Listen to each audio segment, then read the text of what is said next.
Olá pessoal, tudo bem? Estou de volta para mais uma aula aqui. Dessa vez a gente vai falar sobre a respiração. A gente já falou sobre a nutrição dos seres vivos e hoje a gente vai falar sobre a respiração e alguns modos de respiração que os organismos vivos podem apresentar. Então, vamos lá para a aula? Então, pessoal, a nossa principal pergunta é: por que respiramos? A gente sabe que durante o dia, por muitas vezes, a gente está respirando. Na verdade, o que a gente visualiza é a ventilação do pulmão. A gente consegue inspirar e expirar. A respiração, que é a respiração química, ela não é visível aos nossos olhos, né? E ela ocorre dentro das nossas células. A gente vai explorar isso um pouquinho mais na frente. Mas a resposta de por que nós respiramos é muito simples: para obter energia. Ué, professor, mas a gente não obtém energia através dos alimentos? Sim, a gente obtém energia através dos alimentos, exatamente como a gente viu lá na parte de nutrição. Mas a parte de respiração é extremamente importante, pois a gente adquire na alimentação a glicose, que é um carboidrato, uma fonte de energia que vai ser degradada através da respiração para que a gente possa obter energia, certo? Então, pessoal, a degradação ou quebra da glicose, que é um dos carboidratos mais comuns que a gente vai ter para fazer a respiração, é que vai gerar a energia para a gente realizar nossas atividades. Lógico que existe quebra de outras moléculas para gerar energia. Você pode quebrar gorduras, você pode quebrar proteínas, mas eu vou colocar aqui a glicose porque ela é a mais comum, é a mais simples de você entender. Então, você vai aprender esse contexto aqui da respiração para obtenção de energia utilizando a fonte, a glicose, que é um açúcar, beleza? Que você encontra na maioria dos alimentos. Então, pessoal, para você quebrar essa glicose, é necessário que você obtenha oxigênio. E é por isso que você fica inspirando e expirando, para você obter esse oxigênio. Como nós respiramos na presença de oxigênio, nós dizemos que nós somos organismos aeróbios, beleza? Nós somos organismos aeróbios porque nós respiramos na presença de oxigênio. Mas existem outros organismos que não precisam fazer essa respiração utilizando o oxigênio. Esses organismos aí a gente vai chamar de anaeróbios ou de fermentadores. Esses daí não precisam de oxigênio para respirar, eles respiram na ausência de oxigênio e eles vão gerar também energia através desse processo de respiração anaeróbia. A gente vai ver que existem vantagens e desvantagens de se ser um organismo aeróbio ou anaeróbio. Ambos têm vantagens e desvantagens. Mas vamos iniciar então falando sobre a respiração aeróbia. A respiração aeróbia, ela vai ocorrer no interior das nossas células. No interior das células vai ser feito todo o processo de quebra da glicose para que a gente possa gerar energia. Nós vamos iniciar a quebra da glicose lá no citoplasma, que é aquela região que fica entre a membrana e o núcleo. Esse aí é o citoplasma. Lembra que eu falei para vocês lá no início do ano sobre o citoplasma das células? Então, a gente vai ter lá no citoplasma o início da respiração celular. Mais para frente, a gente vai começar a quebrar a glicose dentro de uma organela especial, que são as mitocôndrias. As mitocôndrias é que vão fazer o processo químico completo para a obtenção de energia através das moléculas de glicose. Esse processo aí é chamado de respiração celular. E ele vai ocorrer, obviamente, com a quebra da glicose, como eu já falei várias vezes aqui. Então, ó, aqui a gente tem uma célula, eu não coloquei todas as organelas da célula, viu? Então, não se preocupe, essa célula não é uma representação bem simplista. E eu coloquei aqui só uma mitocôndria, o núcleo e o citoplasma. Então, nesse momento aqui, vai ocorrer o quê? Vai ocorrer a entrada de oxigênio para a mitocôndria poder quebrar a molécula de glicose e vai sair o CO2, que é um produto que vai ser gerado nessa reação aí, belezinha?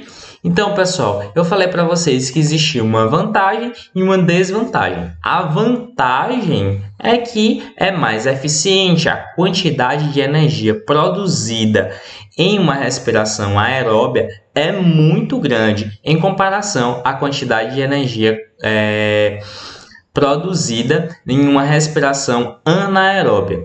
Entretanto, a gente também tem uma desvantagem. Qual é a desvantagem? A principal desvantagem é não poder respirar em ambientes pouco favoráveis. Por exemplo, se você é um organismo que vive em um local onde tem pouca oferta de oxigênio, onde tem pouco oxigênio, você não vai conseguir sobreviver lá, porque você não consegue viver sem a presença de oxigênio. Mas, em compensação, você produz uma quantidade de energia muito maior. É por isso que nós, que somos organismos mais complexos, organismos maiores, precisamos de uma respiração mais eficiente e, portanto, fazemos respiração aeróbia. Belezinha? Então, pessoal, o que acontece depois que a gente fez a respiração celular, depois que as mitocôndrias concluíram essa respiração?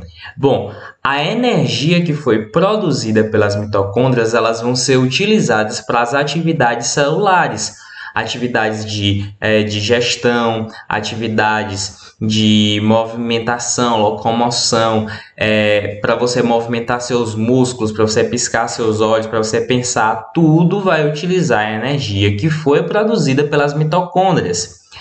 A água que é produzida junto com a energia, lá na produção de energia vai ser produzido energia, água e gás carbônico. Então, a água que vai ser produzida, ela vai ser reaproveitada no metabolismo. O que é esse metabolismo? Metabolismo são atividades do nosso corpo.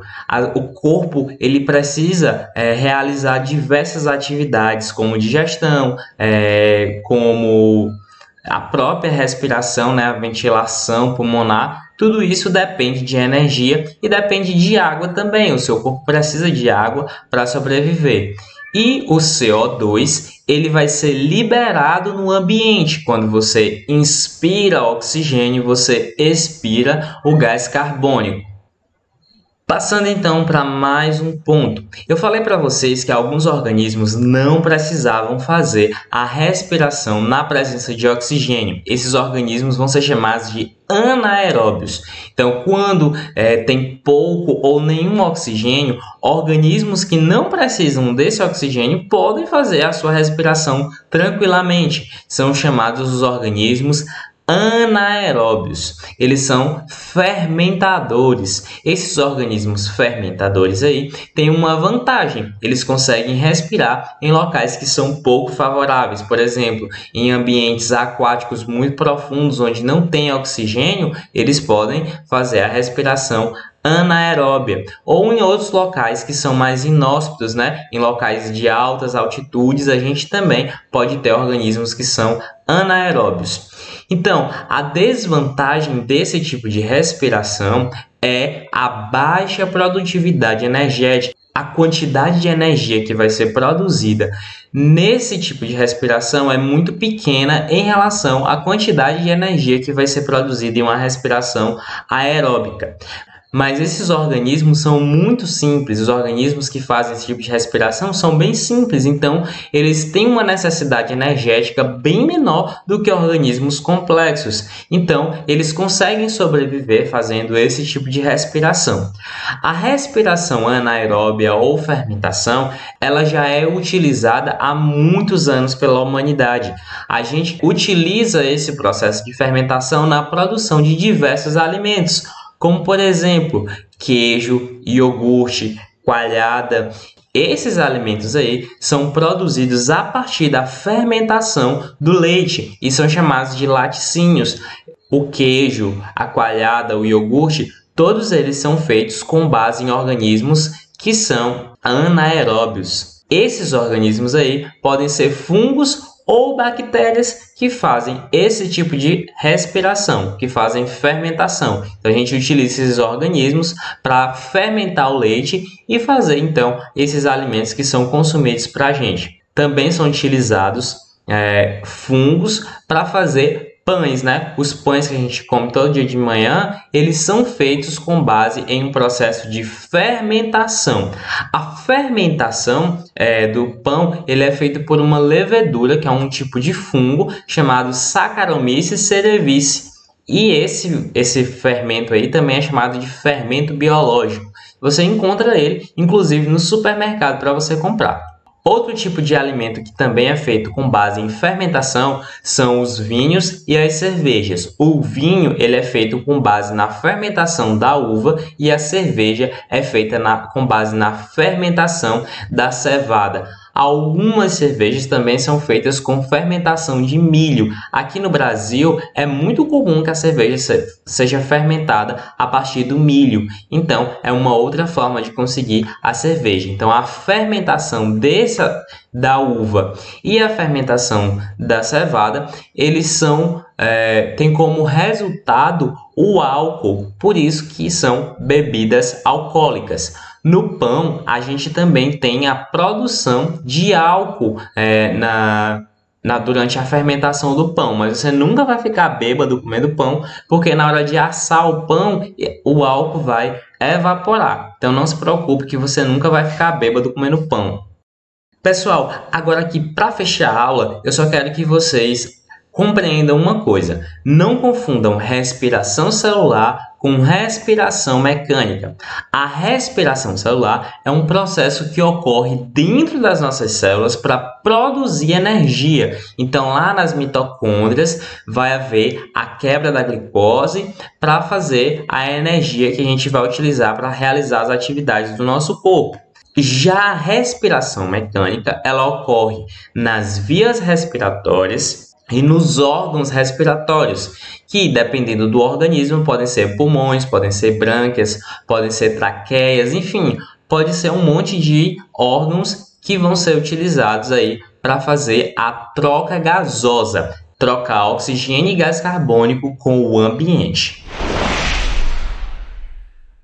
Então, pessoal, essa foi nossa aula de respiração. Na verdade, essa é a primeira aula desse capítulo. A gente vai falar sobre a respiração em diferentes tipos de organismo. Então, se você ficou com alguma dúvida em relação a esse conteúdo aqui, eu peço que você me procure, deixe aqui nos comentários ou mande uma mensagem para mim para que a gente possa resolver sua dúvida. No mais, eu te vejo na próxima aula e até mais!